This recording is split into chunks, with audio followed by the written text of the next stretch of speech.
अगर आप फ्री में आईफ़ोन रिपेयरिंग सीखना चाहते हो तो इस वीडियो को देख सकते हो। आईफ़ोन रिपेयरिंग से रिलेटेड एक और वीडियो मैंने बनाया था, जिसको मैं पहले ही इस चैनल पे अपलोड कर चुका हूँ। उस वीडियो को नहीं देखे हैं तो उस वीडियो को आप देख सकते हो। उसका लिंक मैंने इस वीडियो का डिस्क्रिप्शन में दिया हुआ है, तो आप वहाँ से जाके उस वीडियो को देख सकते हो। एक आईफ़ोन का कंप्लीट रिपेयरिंग करने के लिए जितने भी इन्फॉर्मेशन ज़रूरी है वो सभी इन्फॉर्मेशन मैं आपको इस वीडियो के थ्रू देने वाला हूँ। तो अगर आईफ़ोन रिपेयरिंग में आप एक्सपर्ट बनना चाहते हो तो इस वीडियो को लास्ट तक देख सकते हो। तो चलिए मैं अब आगे का इन्फॉर्मेशन आपको देता हूँ। जैसे आप यहाँ पे देख सकते हो 2 आईसी लगा हुआ है यहाँ पे बड़े बड़े, और इसके बगल में 2 छोटे आईसी भी आप यहाँ पे देख रहे हो। इसके बगल में बूस्ट कॉइल लगा हुआ है, यहाँ पे भी कुछ कंपोनेंट्स लगे हुए हैं, और यहाँ पे एक क्रिस्टल लगा हुआ है, आप देख सकते हो। इसका जो बॉडी है वो फुली मेटालिक होता है, आप देख सकते हो।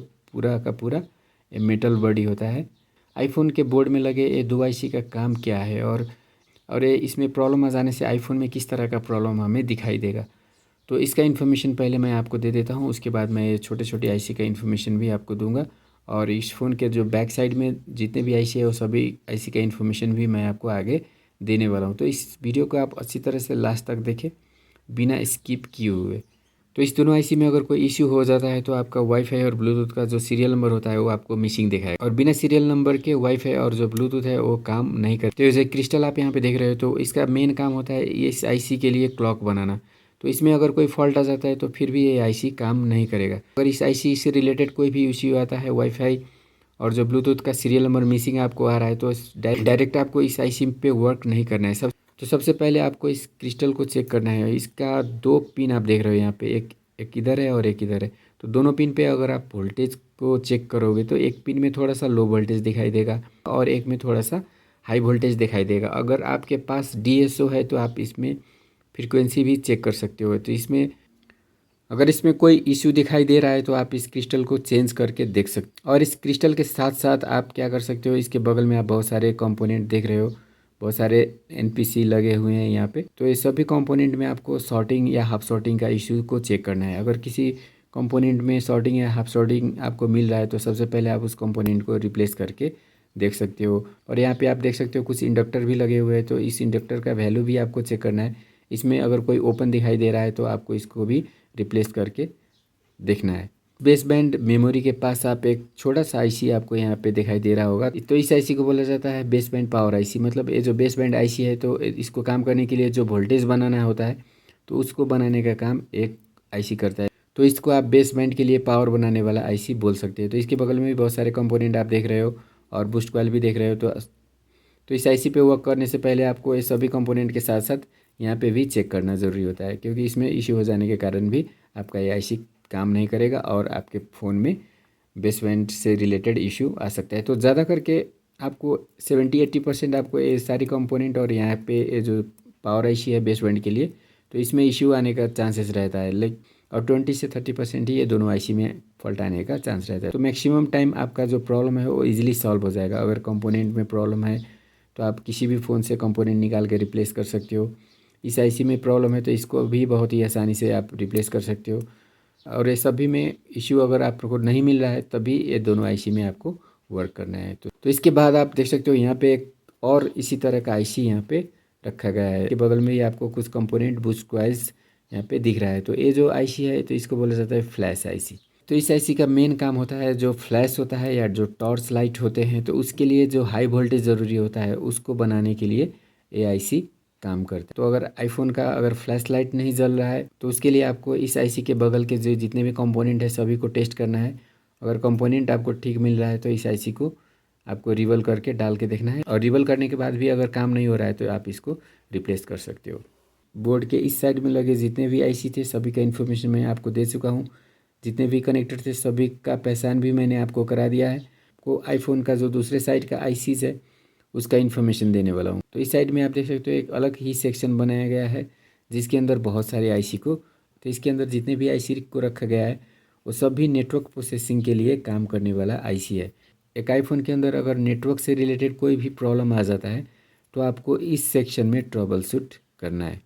तो इतने सारे आईसी क्यों लगे हुए हैं और कौन सा आईसी का नाम क्या है वो सभी इन्फॉर्मेशन मैं आपको एक एक करके देने वाला हूँ। तो सबसे पहले आप यहाँ पे देख सकते हो एक आईसी है जिसके बगल में एक क्रिस्टल डाला गया है। तो ये जो क्रिस्टल है इसका वैल्यू होता है 26 मेगाहर्ट्ज़, जो हर एक मोबाइल के नेटवर्क सेक्शन में यूज किया जाता है।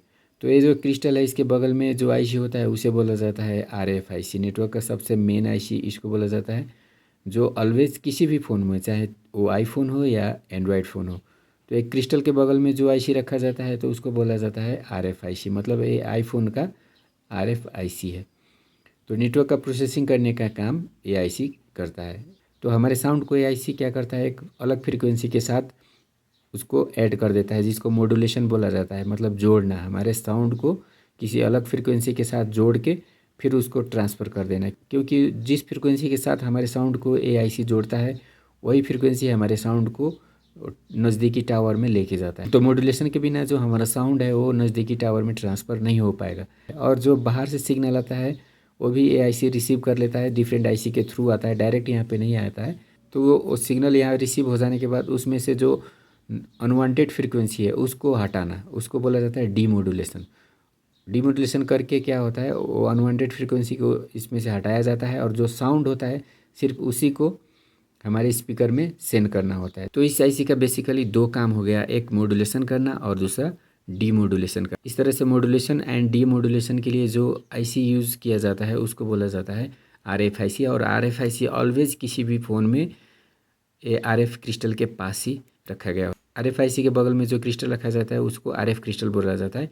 और आरएफ का मतलब होता है रेडियो फ्रीक्वेंसी। इस आईसी के बगल में आप एक और आईसी के शेप में इस तरह का जो पार्ट यहाँ पे देख रहे हो आप, तो ये है फिल्टर ट्यूब। मतलब जो सिग्नल इससे बाहर जाता है या इसके अंदर आता है तो उसको फिल्टर करने के लिए इसके बगल में अलग अलग फ़िल्टर भी लगाया जा सकता है। लेकिन इसमें क्या है, एक बैंक की तरह बहुत सारे फ़िल्टर को जोड़ के एक ही फ़िल्टर बना के इस आईसी के पास रखा गया है, जो आरएफआईसी से आने वाले या जाने वाले सिग्नल को फ़िल्टर करने का काम करता है। तो इसके अलावा भी यहाँ पे बहुत सारे आईसी आप देख रहे हो।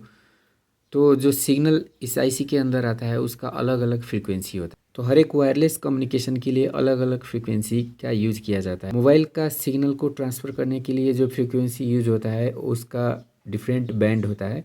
उसमें से एक बैंड है 850 बैंड।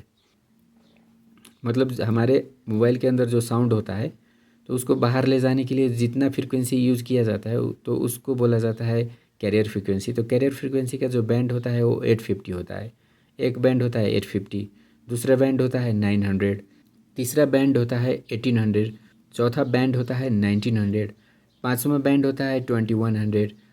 तो इस फ़ोन में आप यहाँ पे जो देख रहे हो तो सभी फ्रीक्वेंसी के लिए अलग अलग एम्पलीफायर को डाला। ये जो फर्स्ट एम्पलीफायर आप देख रहे हो तो इसका बैंड होता है 850 बैंड। इसके बगल में जो एम्पलीफायर आप यहाँ पे देख रहे हो तो इसका वैल्यू है 1900। फिर उसके ऊपर आप यहाँ पे देख रहे हो एक और एम्पलीफायर है तो इसका वैल्यू है 900।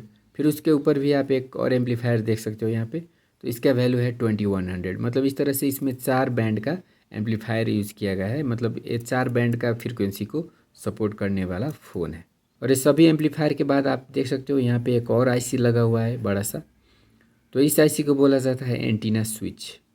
तो एंटीना स्विच का मतलब होता है एंटीना से आने वाले जो फ्रीक्वेंसी होता है उसको स्विचिंग करना। मतलब कौन सा बैंड का फ्रीक्वेंसी है उसको आइडेंटिफाई करके इस आईसी को सेंड करना। तो इस आईसी का मेन काम होता है जो बाहर से आने वाला सिग्नल होता है उसको रिसीव करना।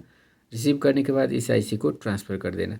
और इस आईसी को ट्रांसफ़र कर देने के बाद उस सिग्नल को ये आईसी क्या करता है, स्पीकर के थ्रू हमें साउंड के रूप में दे देता है। और हमारे फ़ोन से बाहर जाने वाले सिग्नल को ये क्या करता है, ये एम्पलीफायर को, डिफरेंट एम्पलीफायर को देता है। जिस भी चैनल में हमें सेंड करना है उस एम्पलीफायर को ये आईसी सेंड करेगा। हमारे मोबाइल फ़ोन से बाहर जाने वाले सिग्नल को 850 मेगाहर्ट्ज़ के कैरियर से अगर बाहर करना है तो इस चैनल का यूज़ किया जाता है। अगर 1900 से बाहर करना है तो इस चैनल का यूज़ किया जाता है। अगर 900 से बाहर करना है तो इस चैनल का यूज़ किया जाता है। और 2100 से बाहर करना है तो इस चैनल का यूज़ किया जाता है। इसी तरह से एक नेटवर्क के जितने भी आईसी होते हैं सभी का अपना अलग अलग काम होता है। सभी को काम करने के लिए वोल्टेज का रिक्वायरमेंट होता है। आप देख सकते हो बहुत सारे कंपोनेंट भी लगे हुए हैं और इसके बगल में एक छोटा सा आईसी भी लगा हुआ है। तो इसको बोला जाता है पावर आईसी। नेटवर्क सेक्शन में पावर देने के लिए एक अलग से आईसी रखा गया होता है, या इसको आप एलडीओ आईसी भी बोल सकते हो। किसी किसी फ़ोन में इसको एलडीओ आईसी भी बोला जाता है, जो पावर आईसी से वोल्टेज लेके या तो बैटरी कनेक्टर से वोल्टेज लेके ये जो आईसी है उसको सप्लाई करने का काम। तो ये जो आईसी आप यहाँ पे देख रहे हो जिसमें एप्पल का लोगो बना हुआ है और इस तरह का नाम लिखा हुआ है, तो इसको बोला जाता है आईफोन का सीपीयू या आईफोन का प्रोसेसर। तो यूज़र के द्वारा दिए गए सभी काम को कराने का जिम्मा इस आईसी का होता है। हम जो भी काम अपने फ़ोन से कराना चाहते हैं हम इसको बोलते हैं, और ये आईसी क्या करता है, उस काम को डिफरेंट आईसी का यूज़ करके उस काम को करा के हमें देता है। तो ये जो प्रोसेसर है इसका पोजीशन ऑलवेज मेमोरी के पास होता है। जैसे इसे पहले वाले वीडियो में मैंने आपको आईफोन का मेमोरी के बारे में इन्फॉर्मेशन दिया था, तो आप देख सकते हो इस तरह से एक बड़ा सा आईसी इसके पीछे लगा हुआ है जो आईफोन का मेमोरी या रोम या नैंड आप जो भी बोल सकते हो। और ये है आईफोन का प्रोसेसर। तो प्रोसेसर और मेमोरी ऑलवेज एक ही पोजीशन में रखा गया होता है। अगर एक साइड है तो इसके बहुत ही नज़दीकी में रखा गया होता है, और दो साइड में है तो आगे पीछे हो सकता है। और प्रोसेसर के बगल में आप देख सकते हैं यहाँ पे छोटे छोटे आईसी लगे हुए हैं। तो ये सभी आईसी का काम होता है गेम फंक्शन को इन्हेंस करना। तो इस आईसी को जाइरोस्कोप बोला जाता है और इस आईसी को एक्सेलेरेटर बोला जाता है। तो आईफोन का इस आईसी का काम होता है वाईफाई और ब्लूटूथ को इनेबल करना या ऑन करना। अगर ये आईसी में कोई डैमेज हो जाता है तो वाईफाई और ब्लूटूथ ऑन ही नहीं होगा। और वाईफाई और ब्लूटूथ का जो सीरियल नंबर होता है वो बेसबैंड आईसी के अंदर डाला गया होता है। लेकिन वाईफाई और ब्लूटूथ को ऑन करने वाला जो आईसी है वो ये है। तो इसको हम वाईफाई प्लस ब्लूटूथ आईसी बोल सकते हैं। और इस आईसी के ऊपर में आप एक छोटा सा आईसी यहाँ पे देख रहे हो, तो ये है इसका एलडीओ आईसी है। मतलब ये पावर आईसी या बैटरी से वोल्टेज लेके और इस आईसी को जितने भी वोल्टेज का ज़रूरत है उतना बना के इस आईसी को देने का काम करता है। तो आईफोन का वाईफाई और ब्लूटूथ अगर ऑन नहीं हो रहा है तो सबसे पहले आपको इस आईसी के बगल के कंपोनेंट को टेस्ट करना है और फिर इस आईसी को चेंज करके देखना है। और इतना करने के बाद भी अगर आपका प्रॉब्लम का सोल्यूशन नहीं आ रहा है तो फिर आप इस आईसी को रिबल करके या इसको रिप्लेस करके देख सकते हो। इस सेक्शन के ऊपर में आप एक और आईसी यहाँ पे देख रहे हो बड़ा सा, और इसके बगल में एक क्रिस्टल भी लगा हुआ है। तो आईफोन का इस आईसी को बोला जाता है जीपीएस आईसी। फ़ोन में लोकेशन शो करने के लिए जो आईसी यूज़ किया जाता है उसको बोला जाता है जीपीएस आईसी। और इस आईसी के बगल में आप देख सकते हो इस तरह से एक क्रिस्टल भी लगा हुआ है जो इस आईसी को क्लॉक देने का काम करता है। तो आईफोन में अगर लोकेशन ऑन नहीं हो रहा है, लोकेशन जब आप इनेबल करते हो तो इनेबल नहीं हो रहा है, तो आपको क्या करना है, इस आईसी के सराउंडिंग में जो कंपोनेंट लगे हुए हैं सभी को चेक करना है। और कंपोनेंट में अगर इश्यू नहीं मिल रहा है तो फिर इस आईसी को रिबल करके देखना है, या तो आप इसको रिप्लेस भी कर सकते हो। एक आईफोन में यूज़ होने वाले जितने भी आईसी थे सभी का इन्फॉर्मेशन मैं आपको दे चुका हूँ। तो आईफोन आईसी का टोटल इन्फॉर्मेशन आपको हो गया होगा। और कोई भी इन्फॉर्मेशन में आपको अगर डाउट लग रहा है तो आप कमेंट करके पूछ सकते हो। अगर ये वीडियो आपको अच्छा लगा हो तो नीचे मुझे थैंक्स लिख सकते हो या तो लाइक कर सकते हो, और नेक्स्ट वीडियो आपको किस टॉपिक पे चाहिए उसका कमेंट आप कर सकते हो। तो इस वीडियो में इतना ही। तो मिलते हैं अगले वीडियो में आईफोन से रिलेटेड और एडवांस इन्फॉर्मेशन के साथ जो आपको आईफोन का एक्सपर्ट बनाने में हेल्प करेगा। तो वीडियो को लास्ट तक देखने के लिए आपका बहुत बहुत शुक्रिया।